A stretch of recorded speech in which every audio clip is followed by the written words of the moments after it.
Bonjour. A few people have asked me basically about my whole setup rather than bits and bobs, which is all I've talked about lately. Well, I say lately, not that lately. My videos are quite sporadic, as anybody who subscribes knows. Yeah, it might be quite interesting for people to know about it. So this is the current setup which I have in my living room, and I will attempt to remember what I've done to each of these systems. Before we start, no, I haven't got the heavily modified N64 anymore. It was here for a while, but it was bugging me that I had one obviously modified system amongst all the factory examples. So it was tickling my autism. So I sold it on last year, I think. To a it's gone to a good home. So it still exists, but just not here. So from the top. This is the Omega consoleized MVS. It was a fan project made by some bloke in the US. It's a Neo Geo MVS MV1C arcade motherboard, which has been given a fancy injection molded case to make it look like a console, controller ports, RGB output, all that. I've got the Neo SD in there. It takes normal MVS cartridges, which are far more affordable than AES ones. That's my little, you've seen that in another video, my wireless pad receiver. I have modified this slightly. The MV1C board has a onboard rechargeable battery for storing high scores and game settings and things like that. Those batteries are a bit tired by now, so I got rid of the battery off it and disabled the charging circuit, and I've fitted this here. It's a little hatch. Sorry about the lighting, it's not a studio, it's my living room. This hatch takes two AA batteries which go inside, and that powers the SRAM. And I also installed this battery gauge on the side so I can see how much charge is in the batteries, so I can whip them out and change them if they're getting a bit low. So that's that. Number two, the PS2. People have asked me about this before. It's not a paint job that I've done or an aftermarket case. This is an official Sony machine. They made a limited number of these. There was a white one, a red one, a yellow one, and a blue one, I believe. And they were actually painted in a Japanese car factory. So they've got a high gloss automotive finish. It's very, very nice. But it's not something I've done to it. This is actually a PAL machine. It's the only PAL machine here, but all the games on it, it's soft modded. I'm running an OpenPS2 loader. All the games on it are 60 Hz anyway, because this was still a time when 50 Hz was significantly slower and bordered. This is the only machine which hasn't had anything done internally. I changed the internal battery in it, which was way more difficult than it should have been. You have to take everything out, and it's right underneath the motherboard. So nice one, Sony. As I say, OpenPS2 loader. I've got a 1TB SSD in the back. No real benefit to using an SSD over a hard drive, but I just like the idea of a completely solid state PS2. Wireless controller for that as well, the Hori wireless pad. This is my current N64. It's the limited edition Japanese gold variant. EverDrive 64 in there, obviously, because I'm too cheap to buy proper games. Expansion pack. All the caps have been replaced. I've got the Tim Worthington N64 RGB board in there, which has some nice features to tart up the graphics a bit. I've got the RAFnet GameCube to N64 controller adapter, which you can see there, and I'm using a Wavebird with it, which is very nice.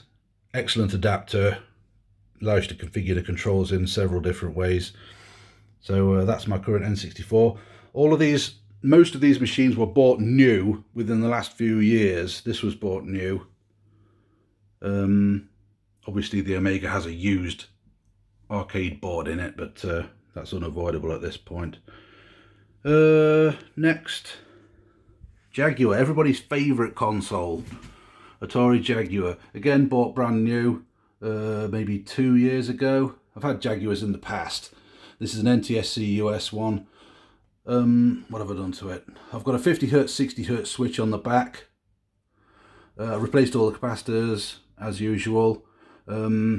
Also, the CPU and DSP in there, the Tom and Jerry chips as they're known, they do get a bit toasty. The Jaguar doesn't have a problem with overheating, but I've never met a silicon chip that complains about being too cool, so I heat sinked them and made a custom fan duct, and it has a Noctua 5-volt PC fan which draws air over them. Actually, the N64, I put a fan in there as well. It's on top of the heatsink. I made a custom copper fan mount for that just blows air up out the top of the case. Again, not necessary, but that's me. I like to tinker with things. The Mega Drive, I've done quite a lot to this. The Mega Drive is a bit of a can of worms because there are so many different board variants, and some of them have got crappy audio, some of them the video's not up to par. So I did quite a bit of research, and I got what I thought was probably the best bet for sound and video, which is the Japanese VA4 motherboard. I gave it the works, replaced the capacitors, cleaned all the contacts, did what I could to clean up the video. I've done what I would call a wire bypass. It's still using all the original components, but I've taken the RGB signals up and away from the board, between the encoder and the amplifier, so that they sort of come up and away from the board. I also disconnected the composite subcarrier trace, which is the source of most of the noise, disconnected that at both ends and grounded it. So the video from this is very, very clean. The case is not from it's not the original case. This is a case which for a VA9 Japanese Mega Drive, which I got brand new several years ago and never did anything with. The VA9 is widely considered to be the worst board revision, but the case obviously was brand new. So I've got a really good board in a brand spanking new case, so I'm quite pleased with that. Mega SD in there as well. Haven't got the Jaguar flash cartridge yet, the Jaguar game drive. I do intend to buy it when I've got some money. Down here, bottom row, that's an AV Famicom. It was the smaller, neater redesign of the original Famicom. Replaced all the capacitors, blah blah blah. That's got the Tim Worthington NES RGB board in it, so it outputs very clean RGB SCART. Not much else to say about that really. Oh, I added a little power light as well next to the controller ports there. That's about it for that. Super Famicom. This was bought brand new about 4 years ago. I'm not sure the seller knew what he was selling, because it's a one chip board, which is sought after in the first place. And it's also late enough that Nintendo had sorted out the plastic mix, so it hasn't discolored and it won't discolor. So brand new, pristine, one chip and no discoloration issues, so that's quite a valuable piece. GameCube, my latest edition. Oh yeah, changed the caps in that. That's the only thing that's been done to that. GameCube, again brand new. Got this last month or the month before, fairly recent. It was about time I got a GameCube. I never had one back when they were a thing, so I got this one, brand new US Platinum one. What have I done to it? Replaced the internal battery, replaced the capacitors. Not really much point in that, because it's not old enough to worry about the caps, but I did it anyway since I was in there. I've got the what's it called, GC loader in there, and the Laser Bear Industries SD card mount. You can't really see it because of the crap lighting, but yeah, that's all soft modded and well, modded. I'm greatly enjoying it because it's the GameCube is quite new to me. I've also got the GCHD box in the back, which outputs HDMI to my big TV and RGB to my CRT. CRT gets used for pretty much everything. That's the Hydra SCART switch from a guy in Poland. Very good, never had any issues with it. So yeah, most of the time I'm playing on this, which is a 17-inch JVC DTV tube monitor, flat screen, Very, very nice. Very late as well for a CRT. This was made in 2007. But yeah, it's very good. Occasionally, when we've got people over and we're playing multiplayer, then I'll dig out the OSSC, which is in that Bakelite box down there.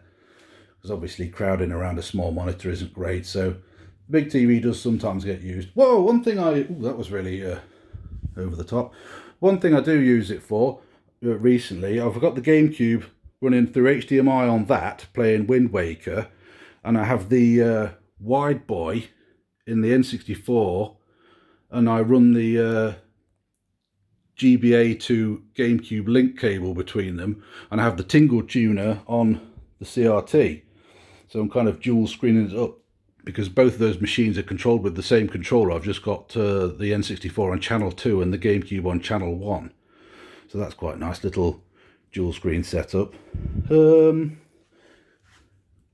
is my little, what would you call it? Not a bedside table, that's not a bed. Couch side table. Keep my controllers in here. Wavebird for the GameCube and N64. Wireless PS2 pad, wireless Neo Geo pad. 8-bit DOE Super Nintendo or Super Famicom controller. That gets used for the Famicom and the Super Famicom, and the Crix Joys controller, which gets used for the Mega Drive. The only machine I haven't got a wireless controller for is the Jaguar, and let's be honest, I'm never likely to get one for that either. I'm not sure what else there is to show you. That's my wall with various boxes and things. The only system which isn't new, which I have got in my current setup, is the AV Famicom, so I've got no box for that, unfortunately. Oh, this might be. I made a box for my put that on Sonic's face, he won't mind.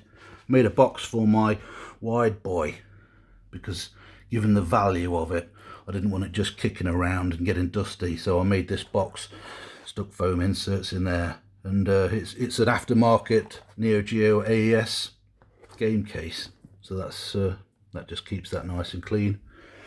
And honestly, I can't think of anything else to say, so hope you enjoyed the video. Bye bye.